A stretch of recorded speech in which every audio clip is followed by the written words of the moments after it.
Back on the Insley Excavator today. None of the gauges in the cab work. There's some wiring issues. The alternator doesn't work. I want to get the amp meter, the water temperature, oil pressure gauge going in this video.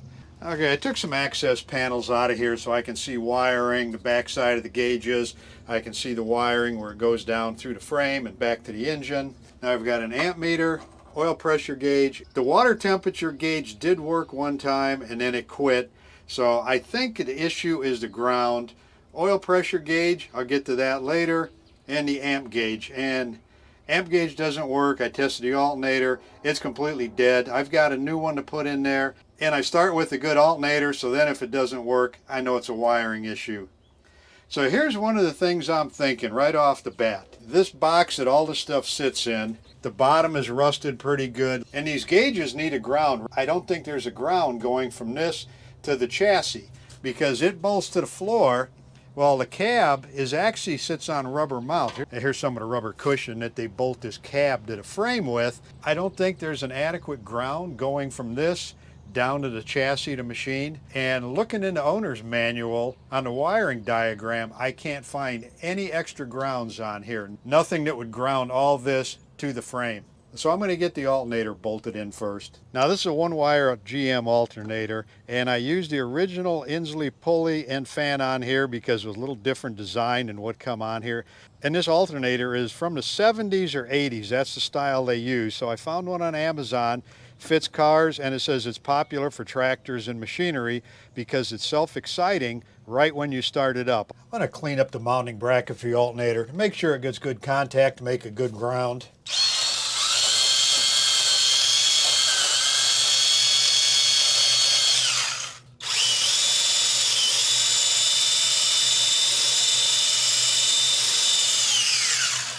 And I'm going to put some dielectric grease on here. Protect the metal, make sure it gets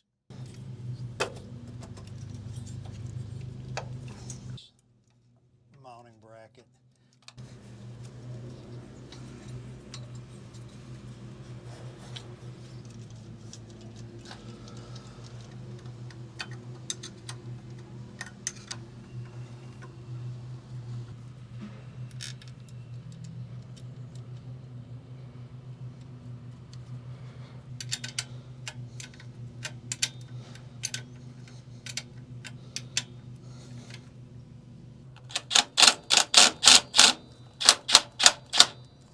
Okay, these alternators should be grounded to the engine by a wire, and there's an extra lug right here with a bolt. So I'm going to make a jumper wire from here. I'm going to come up here and catch this bolt right there. Make sure it's grounded to the engine. Now here's the grounds on the engine that go to the battery. This cable goes to the starter. This goes right to the batteries. There is no ground that I could find that grounds this engine to the frame. This thing sits on rubber mounts all the way around for vibration, so it's insulated. So when I can tell, the electrical system is insulated from the engine to the chassis. So also on this lug here, I'm going to run a jumper cable from there down here to the frame. I drilled and tapped the 3/8 hole already. And then I'm going to run a cable from this same bolt back up to the negative on the cable. That way everything is grounded. And I think a lot of guys underestimate how critical a ground is on a vehicle, a tractor, any piece of equipment. Now you always think of a ground when you got good contact and the starter is working good. But the ground also takes care of running all your other electrical issues, solenoids, gauges, anything like that. You could be chasing an electrical problem everywhere you can think of, but the grounding is the first thing that you should check. So we're going to take care of all that right now.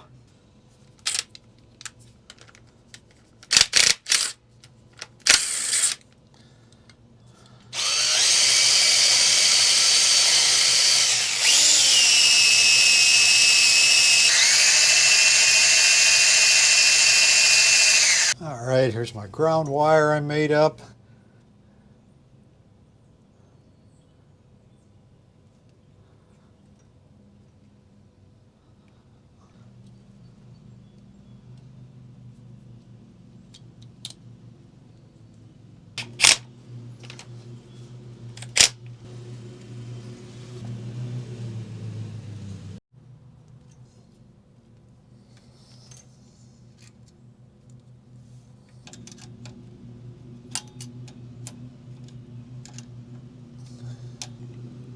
All right, here's my two grounds come together on the frame of the machine. And this end will go onto the negative cable, so that's next.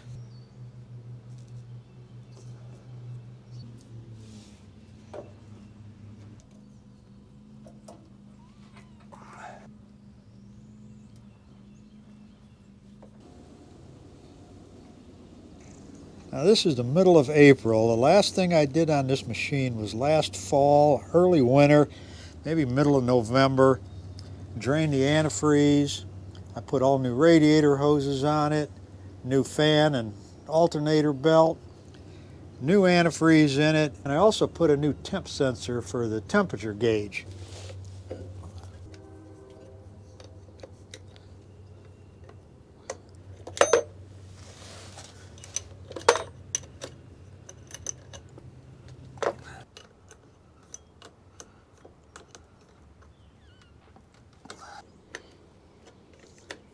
Okay, I've got one more ground to run.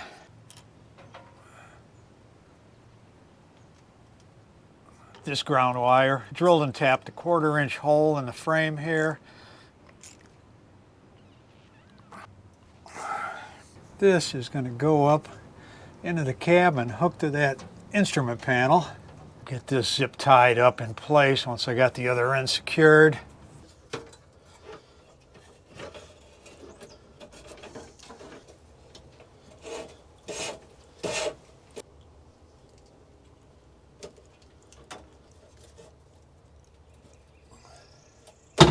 Probably the easiest place I could come up with, and I'm going to ground right to here, and I know there's no grommet or anything in this. I drilled a little hole so when my panels go back on, this wire would just be showing a little bit, and I'm not worried about it rubbing through the insulation because it's a ground.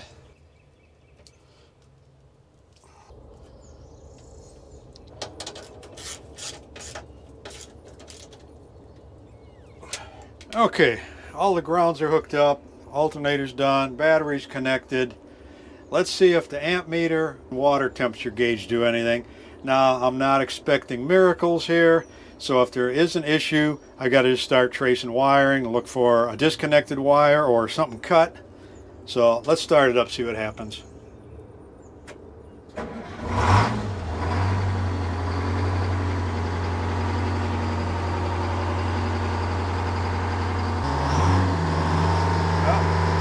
There we go with the alternator.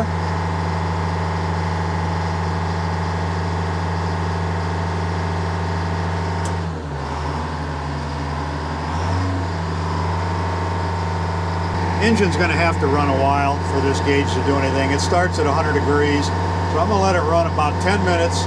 It's been almost 10 minutes. Amp meter looks good, slight charge. Nothing on the water temperature sensor, and the oil pressure gauge I didn't get to this yet. So 50%, I was trying to get 2 gauges to work, we got 1. All right, 1 out of 2 is working.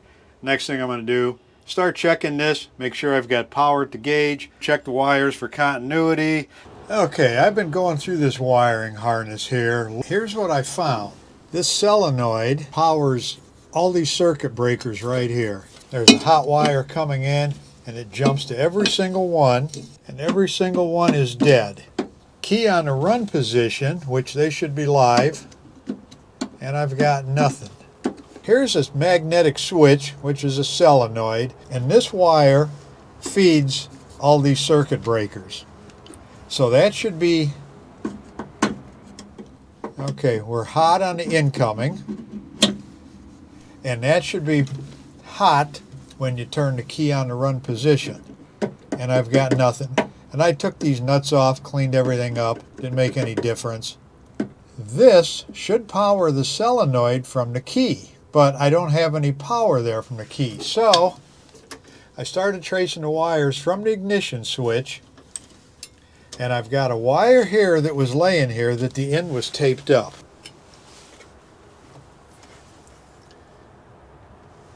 Okay, we've got no power. Now I'm going to turn the key to the run position, and I've got power. So then I find another wire that's not hooked to anything, and that's the wire that feeds the solenoid. So for some reason, this wire is supposed to be hooked to the bottom ignition switch. Somebody disconnected it. They had this one hooked up there. It didn't go to anything.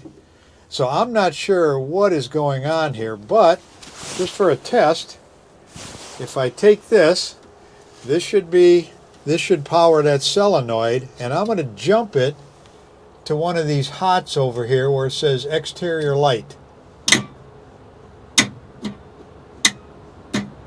Okay. Now we're powering the solenoid. Now let's look at this water temperature gauge when I power up that solenoid. Okay, the engine is cold, so that would be bottoming out the gauge. So I think the gauge will be fine. The sending unit is new. Everything seems to be connected. I can just jump these two wires, put a splice in there, and that should power up the solenoid, and then all these should be hot. So I'm going to give that a try.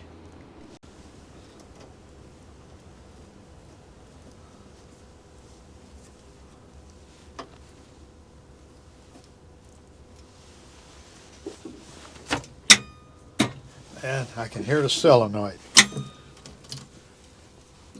These should all be hot. Let's see make sure the circuit breakers are all good. We got continuity through them. I'm going to start it up, keep an eye on the temperature gauge. And also, I think this starter light will come on now.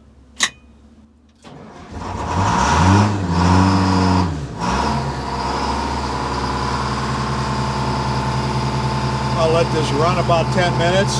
It's below 100 degrees right now, so it should warm up fairly quick.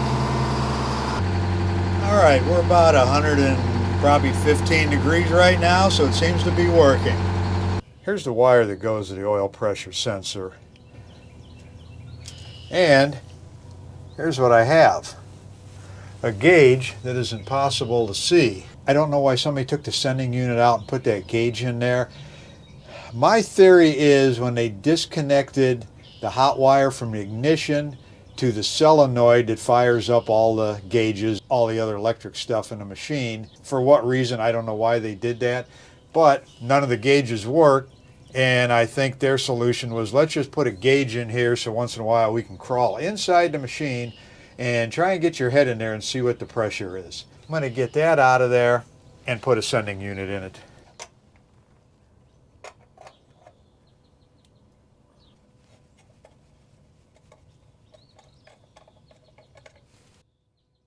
Took the gauge off, and I could see there was some movement in it when I took the gauge off, so it's not really tight.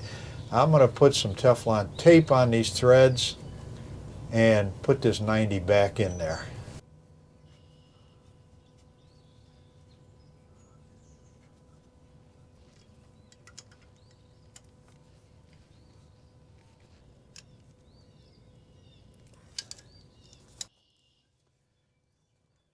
And there was a little bit of sealant on these threads, but I'm going to put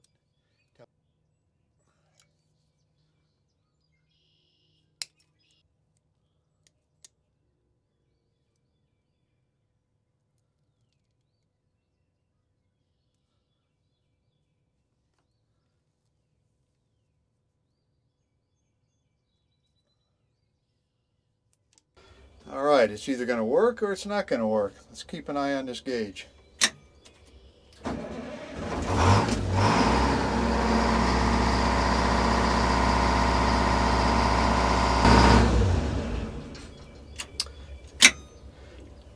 Well, we're getting power. Okay, what's strange, I run it and it stays on, it pegs out when I turn the key on, run it, it stays on 0. I know the engine's got oil pressure, it'd be knocking and hammering if it didn't. And when I shut it off, it's staying up here around 60 pounds. So I'm going to have to check wiring on the back of the gauge, make sure everything's hooked up right. But in the meantime, I've got one more thing I want to get done on this. I've got a battery disconnect switch I'm going to put in here. So I've got to do a little monkeying around, figure out where I can put it, where the existing ground cable is going to reach, so I can maybe just open up one of the compartment doors, mount it somewhere back by the engine. Best place I can find to put this cutoff switch, I'm going to mount it right back here alongside the engine. Here's the cable going up to the negative battery post. I've got enough to reach back here. I actually got plenty. That'll go to one terminal. I have to run another cable off the other terminal to the back of the engine that grounds onto the block, and that'll take the place of where this originally bolted to.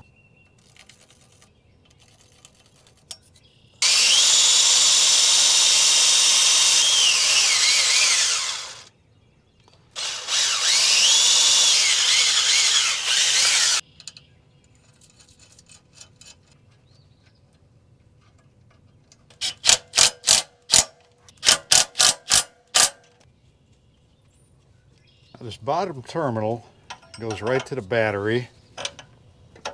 This does have a ground strap from the engine mount down to the frame, because this sits on these rubber bushings.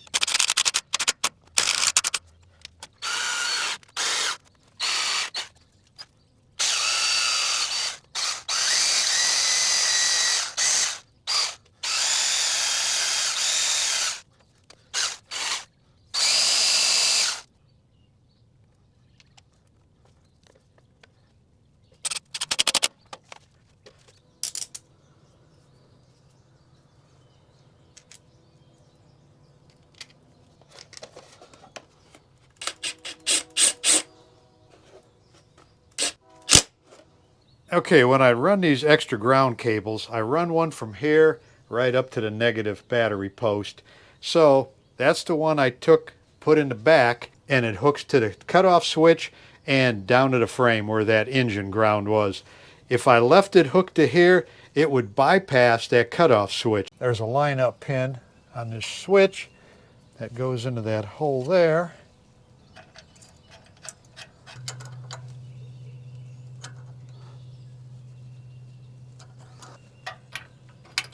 There's a little roll pin.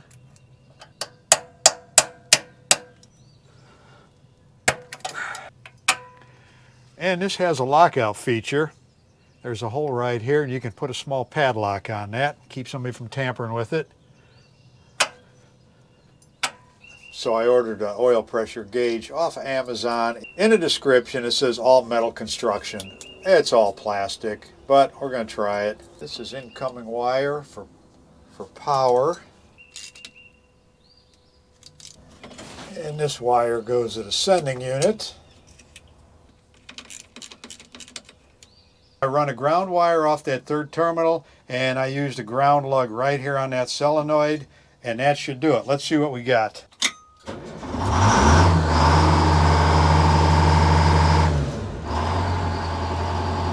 There we go. We got 60 psi at idle.